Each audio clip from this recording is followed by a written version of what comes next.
তব কথামৃতং তপ্ত জীবনং কবিভিড়িতং কলমশাপহং শ্রবণমঙ্গলম শ্রীমদাততং ভুবি গৃহন্তি যে হরিদা জনা। নমস্কার, অমৃতবাণী চ্যানেলে আপনাদের সকলকে স্বাগত। শ্রী শ্রী ঠাকুর, মা ও স্বামীজির রাতুল চরণে শতকোটি প্রণাম জানিয়ে শুরু করছি আমাদের আজকের পাঠ। বরাহনগর মঠ, নরেন্দ্র ও ধর্মপ্রচার, ধ্যান যোগ ও কর্মযোগ। নরেন্দ্র দানাদের ঘরে বসিয়া আছেন, ভক্তেরা বসিয়া আছেন, চুনিলাল মাস্টার ও মঠের ভাইরা। ধর্মপ্রচারের কথা পড়িল। মাস্টার নরেন্দ্রের প্রতি। বিদ্যাসাগর বলেন, আমি বেদ খাবার ভয় ঈশ্বরের কথা কারুকে বলি না। নরেন্দ্র, বেদ খাবার ভয়? মাস্টার। বিদ্যাসাগর বলেন, মনে করো মরবার পর আমরা সকলে ঈশ্বরের কাছে গেলুম। মনে করো কেশব সেনকে যমদূতেরা ঈশ্বরের কাছে নিয়ে গেল। কেশব সেন অবশ্য সংসারে পাপ টাপ করেছে। যখন প্রমাণ হলো তখন ঈশ্বর হয়তো বলবেন ওকে 25 বেত মারো।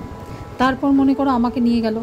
আমি হয়তো কেশব সেনের সমাজে যাই, অনেক অন্যায় করেছি, তার জন্য বেতের হুকুম হলো। তখন আমি হয়তো বললাম কেশব সেন আমাকে এইরূপ বুঝিয়েছিলেন, তাই এইরূপ কাজ করেছি। তখন ঈশ্বর আবার দূতেদের হয়তো বলবেন কেশব সেনকে আবার নিয়ে আয়। এলে পরে হয়তো তাকে বলবেন, তুই একে উপদেশ দিছিলি? তুই নিজে ঈশ্বরের বিষয়ে কিছু জানিস না, আবার পরকে উপদেশ দিছিলি? ওরে কে আছিস, একে আরও 25 বেত দে। সকলের হাস্য। তাই বিদ্যাসাগর বলেন, নিজেই সামলাতে পারি না, আবার পরের জন্য বেত খাওয়া। সকলের হাস্য। আমি নিজে ঈশ্বরের বিষয়ে কিছু বুঝি না, আবার পরকে কি লেকচার দেব? নরেন্দ্র, যে এটা বোঝেনি সে আর 5টা বুঝলে কেমন করে? মাস্টার, আর 5টা কি?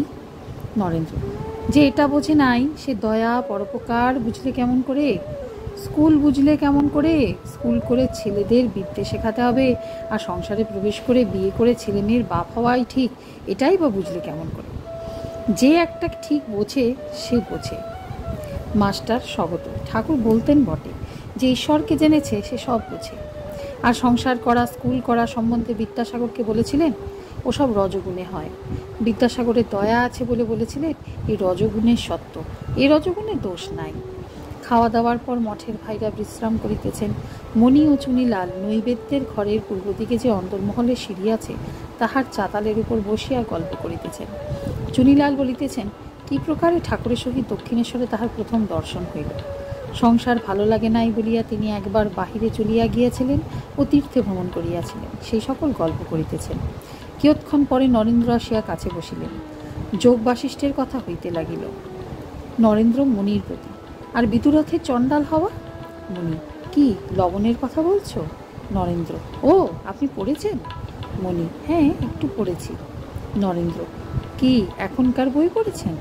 মণি, না, বাড়িতে একটু পড়েছিলাম। নরেন্দ্র ছোট গোপালকে তামাক আনিতে বলিতেছেন। ছোট গোপাল একটু ধ্যান করিতেছিলেন। নরেন্দ্র গোপালের প্রতি, ওরে তামাক সাজ, ধ্যান কি রে? আগে ঠাকুর ও সাধু সেবা করে প্রিপারেশন কর, তারপর ধ্যান। আগে কর্ম, তারপর ধ্যান। সকলের হাস্য। মঠের বাড়ির পশ্চিমে সংলগ্ন অনেকটা জমি আছে, সেখানে অনেকগুলি গাছপালা আছে। মাস্টার গাছতলায় একাকী বসিয়া আছেন। এমন সময় প্রসন্ন আসিয়া উপস্থিত। বেলা 3টা হইবে। মাস্টার, এ কয়দিন কোথায় গিয়েছিলে? তোমার জন্য সকলে ভাবিত হয়ে হয়েছে। ওদের সঙ্গে দেখা হয়েছে? কখন এলে? প্রসন্ন, এই এলাম, এসে দেখা করেছি। মাস্টার, তুমি বৃন্দাবনে চললুম বলে চিঠি লিখেছ? আমরা মহা ভাবিত। কত দূর গিয়েছিলে? প্রসন্ন, কন্যাকর পর্যন্ত গিয়েছিলাম। উভয়ের হাস্য। মাস্টার, বসো, একটু গল্প বলো শুনি। প্রথমে কোথায় গিয়েছিলে? প্রসন্ন, দক্ষিণেশ্বর কালীবাড়িতে, সেখানে এক রাত্রি ছিলাম। মাস্টার সহাস্যে, হাজরা মহাশয়ের এখন কি ভাব? প্রসন্ন, হাজরা বলে আমাকে কি ঠাওরাও? উভয়ের হাস্য। মাস্টার সহাস্যে, তুমি কি বললে? প্রসন্ন, আমি চুপ করে রইলাম। মাস্টার, তারপর? প্রসন্ন, আবার বলে আমার জন্য তামাক এনেছ? উভয়ের হাস্য। খাটিয়ে নিতে চায়। হাস্য। মাস্টার, তারপর কোথায় গেলে? প্রসন্ন, ক্রমে কোন্নগর গেলাম। একটা জায়গায় রাত্রে পড়েছিলাম, আরও চলে যাব ভাবলাম। পশ্চিমের রেল ভাড়ার জন্য ভদ্রলোকদের জিজ্ঞাসা করলাম যে এখানে পাওয়া যেতে পারে কিনা। মাস্টার, তারা কি বললে? প্রসন্ন, বলে টাকাটা সিকেটা পেতে পারো, অত রেল ভাড়া কে দিবে? উভয়ের হাস্য। মাস্টার, সঙ্গে কি ছিল? প্রসন্ন, 1-8খানা কাপড়, পরমহংসদেবের ছবি ছিল, ছবি কারুকে দেখাই নাই। আজকের পাঠ এ পর্যন্তই। নমস্কার। কথামৃতের সুধাধারার সাথে শ্রী শ্রী ঠাকুর, মা ও স্বামীজির অনুধ্যানের জন্য চ্যানেলটি সাবস্ক্রাইব করুন।